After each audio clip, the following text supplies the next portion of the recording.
Shalom Elohim, Bapak Ibu dan teman-teman terkasih dalam Tuhan Yesus Kristus. Puji Tuhan, kita berjumpa kembali dalam program Kesaksian Iman yang luar biasa ini. Baik, hari ini kita akan mendengarkan kesaksian para murtadin. Ada Ibu Ratih, ada Ibu Nia, ada Ibu Etwi, dan ada Pak Aris. Ya, luar biasa sekali kesaksian mereka. Saat ini mereka sudah merayakan Natal. Dan bagaimana kesaksian mereka yang sungguh luar biasa ini, mari kita saksikan bersama-sama. Tuhan memberkati. Anda ini meninggalkan agama Islam gara-gara apa? Pasti gara-gara nikah ini kayaknya ini. Bagaimana? Dulu saya nikahnya masih Muslim, terus setelah Muslim saya diam-diam itu ikut ke Kristen. Karena saya menemukan Bible, saya diam-diam baca, terus saya sembunyi-sembunyi dari suami ke gerejanya. Oh, berarti suami pun juga Islam? Islam, dia mualaf, dia murtad baru 2017 lalu, waktu 2017. Oh, berarti dua-duanya gelap ini layar Anda ini. Iya, maaf ini mati lampu malah sebentar. Oh, berarti suami istri dua-duanya meninggalkan agama Islam. Betul, betul. Mantap. Iya, meninggalkan agama Islam. Tapi suami baru saja, Bu. Baru 2017 ini. Iya, 2000. Itu juga kita pisah dulu, kita cerai dulu. Karena sempat keluar dari agama Islam itu. Ya, karena saya kan suami saya tuh marah-marah karena ketahuan saya ikut Kristen. Jadi dia marah, terus kita cerai. Habis itu 1 tahun kemudian kita gabung lagi, tapi saya maafkan suami dengan cara kita nikah di gereja gitu. Akhirnya suami pun jadi orang Kristen juga. Jadi tahun 2017 akhir kita nikah di gereja. 2017, ya. Kenapa Anda kok bisa meninggalkan agama Islam ini, Ratih? Dulu awalnya yaitu karena sih karena malas sholat aja, awalnya gitu loh. Awalnya karena malas sholat, kemudian? Iya, terus kalau itu saya punya temen yang Kristen gitu, terus kalau ke gereja itu kayak cantik gitu loh, kayak punya temen kok asik banget, orang gereja selalunya cantik, terus kayak nggak punya beban harus jam segini ikut sholat, terus saya diajarin. Intinya nggak ribet gitulah ya, seperti agama Islam itu ya. Iya, terus kalau mau itu kalau lagi main juga apa itu namanya ribet-ribet kayak gitu loh. Tapi pengenalan awal itu karena pengen jalan-jalan pas hari Minggu atau apa harus sholat kayak gitu loh. Intinya sholat itu membikin hidup seseorang ribet dan ruwet gitu ya. Tapi kalau mau jujur-jujuran, itu memang begitu. Memang orang Islam itu sesungguhnya ruwet dengan sholat itu. Bayangin, ya kalau dia orang kaya. Kalau dia orang kaya mau sholat 10 kali sehari nggak apa-apa. Kalau Ahmad Sahroni, nggak apa-apa dia sholat 5 kali sehari. Bayangin, kalau dia seorang kuli bangunan. Kalau dia seorang orang yang sibuk melakukan pekerjaan, betul-betul pekerjaan yang berat. Bagaimana dia mau sholat? Jam 3 sholat, ini sholat, jam ini sholat, jam ini sholat. Itu yang dulu awalnya, waktu itu kan saya masih umur 20 something gitu ya. Saya sebelum menikah itu sudah percaya Yesus, tapi belum dibaptis. Makanya karena saya sudah terlanjur lamaran sama ini yang dulu calon suami, yang sekarang menjadi suami itu, jadi saya sama suami itu mau nikah, tapi saya dalam hati itu mau diem-diem ke gereja gitu lah. Pertempatan rumah saya itu dekat sama gereja juga. Nah, tapi kan kesini-sini itu kalau ada saya lagi gabung sama teman-teman gereja itu, suami saya itu marah.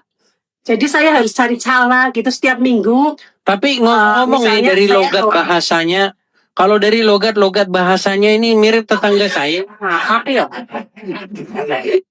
Ngapak. Nampak-nampaknya orang sahabat orang mana ya? Cilacap, Cilacap. Pantesan ngomongnya kayak tetangga saya. Ya, saya ucapkan selamat ya. Selamat karena Anda sudah meninggalkan kesesatan. Selamat Anda sudah mendapatkan jalan kebenaran dan hidup seperti itu. Oke lah ya. Oh, Edwi. Apa kabar, Edwi? Hubungan baik bang. Sudah dibaptis? Sudah. Puji Tuhan. Iya, Kak Edwi. Ini banyak yang ngomong katanya cantik. Ya cantik lah gimana? Mana Kak Edwi setelah dibaptis dan menjadi orang Kristen? Puji Tuhan. Sangat bersyukur sekali. Bersyukur sekali ya. Iya. Ya, saya juga terima kasih sama Bang Edis. Sama-sama. Di Taiwan gereja Indonesia? Iya bang. Apa nama gerejanya? GMS. GMS. Apa itu? Oh, saya sering dengar itu GMS. Apa sih kepanjangannya? Mawar Saron bang. Oh, gereja Mawar Saron. Oh, udah sampai di Taiwan. Sudah bang. Oke. Mawar Saron. Oke lah. Ya, saya ucapkan selamat. Dibaptisnya di gereja Mawar Saron. Oh iya bang. Datang ke gereja sana terus demuin saya mau jadi orang Kristen gitu. Iya bang. Ditanyain, mau dari Muslim ya gitu? Iya. Iya lah. Banyak yang kejang di bawah nih. Banyak yang teman-teman kemarin kan sudah kita tes, sudah kita uji bagaimana dia kita tes mantan muslimnya masih hafal beberapa doa sholat, bacaannya masih hafal. Begitu. Tapi by the way, anyway, busway. Apakah kayak Edwi ini masih single? Pertanyaan yang berat ini. Ini berat ini pertanyaannya ini teman-teman. Nggak bisa dijawab secara publik ini. Harus nanyanya private teman-teman Sudah ya. pernah bang berarti sudah. Oke. Ya, begitu. Oke lah. Oke. Ya. Mungkin ada yang mau disampaikan Kak Edwi? Saya cuma hanya ingin mengucapkan terima kasih buat Bang Edis atas pencerahannya dan mungkin teman-teman saya, teman rohani yang selalu menemani Bang, mungkin ada di bawah Bang Dev, Bang Daud, yang selalu setia menemani saya dalam saya membangun iman saya. Amin. Bang. Untuk ininya gerejanya bagus nggak? Dia waktunya rapi, besar. Berapa kalau satu kebaktian ada berapa jemaat? Kemarin itu 100 lebih Bang. 100 lebih ya. Oke. Namanya memang di luar ya. Ya kan yang besarnya itu ada di Taipei Bang. Oh yang di Taipei-nya ya. Oh ini berarti bukan yang di cabangnya. Cabangnya. Oke. Iya. Jadi kemarin itu hari pertama merasakan perjamuan kudus sangat luar biasa. Wah, puji Tuhan. Oke, hanya itu saja, Kak Edwi. Terima kasih ya Bang ya. Sama-sama Kak Edwi, terima kasih. Saya turunkan ya. Saya mau tanya nih Bang, apa yang membuat Anda meninggalkan? Yang pertama itu apa ya? Saya nggak mau bertaruh. Maksudnya? Bertaruh. Artinya gini kan, Bang Edis tahu nggak ada ada hadis yang menyebutkan bahwa itu suatu saat nanti akan terbagi menjadi 73 bagian. Betul. Dan hanya satu golongan saja yang masuk surga. Dan satu golongan yang benar. Yang benar lah gitu kan ya. Yang 72 masuk neraka gitu kata hadis itu. Nah iya, artinya kesempatannya itu tipis banget Bang. Betul sekali. 1:72 gitu. Tipis loh. Tipis loh. nanti kalau misalkan saya sudah habis-habisan, saya dengan sepenuh hati. Nah, terus kalau nggak diakui nanti gimana? Tetap aja masuk neraka, Bang. Betul, Nah, betul. itu. Artinya Anda Dapatnya. tidak mau mempertaruhkan jiwa raga Anda terhadap sesuatu yang tidak pasti, betul? Oh iya. Kan Iya. itu kan perbandingannya jauh banget, Bang. 1:1 aja. Belum tentu kan itu 1:72. Bahkan Muhammad sendiri dia tidak tahu apa yang akan diperbuat terhadap dia dan terhadap pengikutnya. Iya. Itu ayat Quran loh, ayat Quran. Ya, betul ada. Katakanlah nih, saya kutipkan ya ayatnya ya, nih ya. Saya kutipkan. Nih ya. Surat Al-Ahqaf ayat yang ke-9. Saya bacakan ya, Bang ya. Banyak umat yang tidak tahu ayat ini. Bahwa umat itu di dalam kebimbangan yang nyata.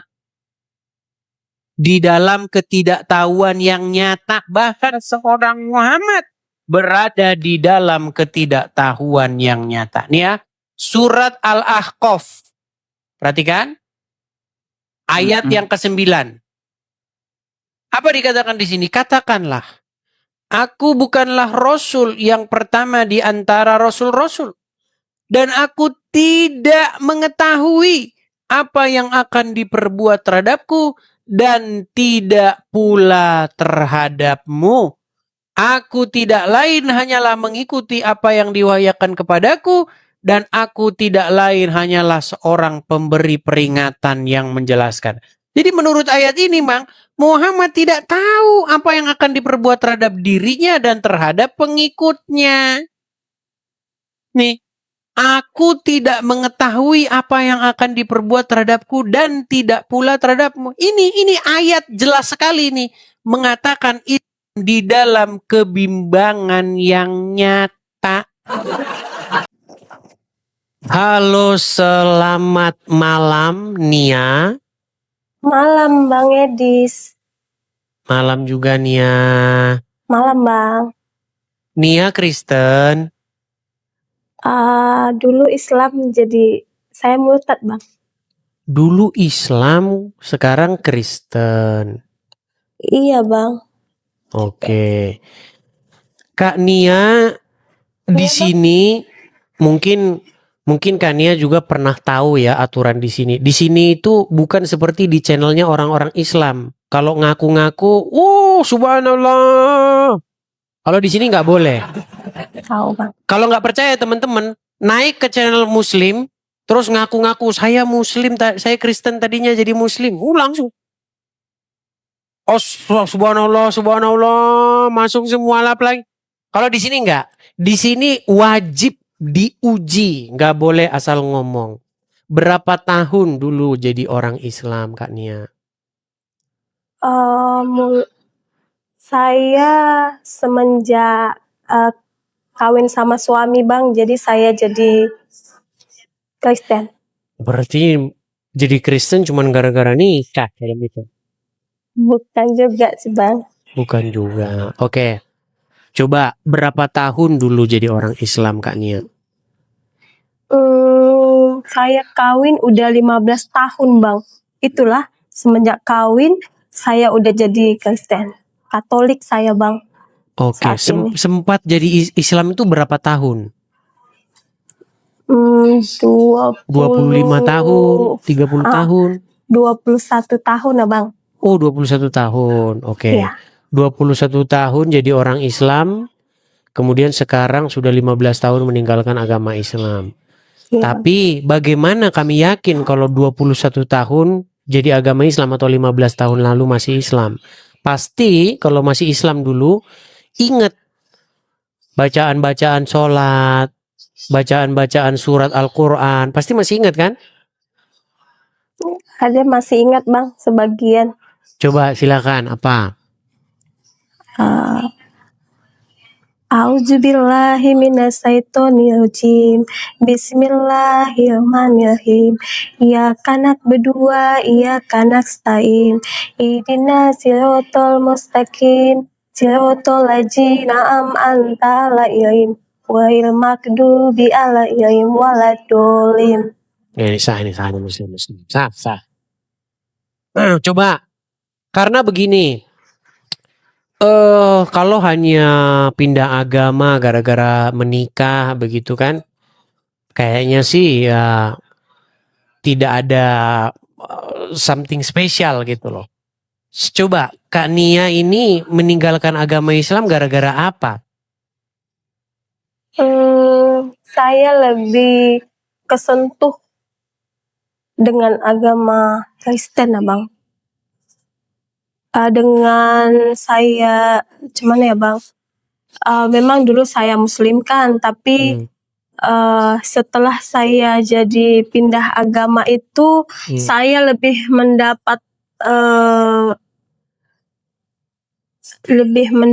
apa ya Bang? Semakin bahagia, semakin gimana ya Bang? Pokoknya saya banyak mendapat manfaatnya Bang. Pokoknya mujizatnya itu nyata Bang. Itu intinya mujizat itu nyata Bang. Oke, begitu. Oke, baiklah. Hal-hal yang akademis atau hal-hal yang bersifat menggugah logika Anda gitu untuk meninggalkan agama Islam ada? Ada Bang. Misalnya? Dulu pertama saya pindah agama kan, saya kan dipasu-pasuan Bang, habis itu 1 bulan saya sakit. Awal saya sakit itu saya ambil itu Abang satu gayung air mandi macam itu Bang. Habis itu saya dalam hati saya doain macam ini, Tuhan, jika memang Tuhan ingin aku jadi pengikut Tuhan, tolong sembuhkan dengan air yang saya pegang ini, buat saya tidak sakit lagi, macam itu Bang. Kepala saya mau pecah macam itu Bang. Jadi saya mandikan itu Abang, tiba-tiba sembuh begitu ya? Sembuh Abang, iya. Oke. Betul. Artinya dulu waktu jadi orang Islam, Tuhannya dipanggil-panggil gak pernah menjawab gitu ya? Setelah jadi Kristen ngomongnya gak usah jerit-jerit, tapi didengar begitu ya? Iya Puji Bang, Tuhan. Ya itu ya kaum muslimin, saya teringat lagi dengan omongannya Gus Dur. Bukan saya yang ngomong ya, Gus Dur. Orang yang paling dekat dengan Tuhannya itu orang Kristen. Karena dipanggil bapaknya, bayangin bapaknya. Nah, orang Islam sangat jauh dengan Tuhannya. Pakai toa manggilnya. Begitu. Puji Tuhan, kesaksian yang dahsyat dari keempat murtadin ini, ya, bagaimana Ibu Ratih dengan suaminya akhirnya menjadi murtad dan menyembah Yesus Kristus sebagai Tuhan dan Juru Selamat mereka secara pribadi. Itu sungguh luar biasa, dan kita melihat bagaimana Ibu Nia disembuhkan Tuhan dari sakit yang keras. Ketika dia berdoa di agama yang lama, dia tidak sembuh-sembuh. Tetapi ketika dia berdoa kepada Tuhan Yesus, Tuhan datang dan menyembuhkannya.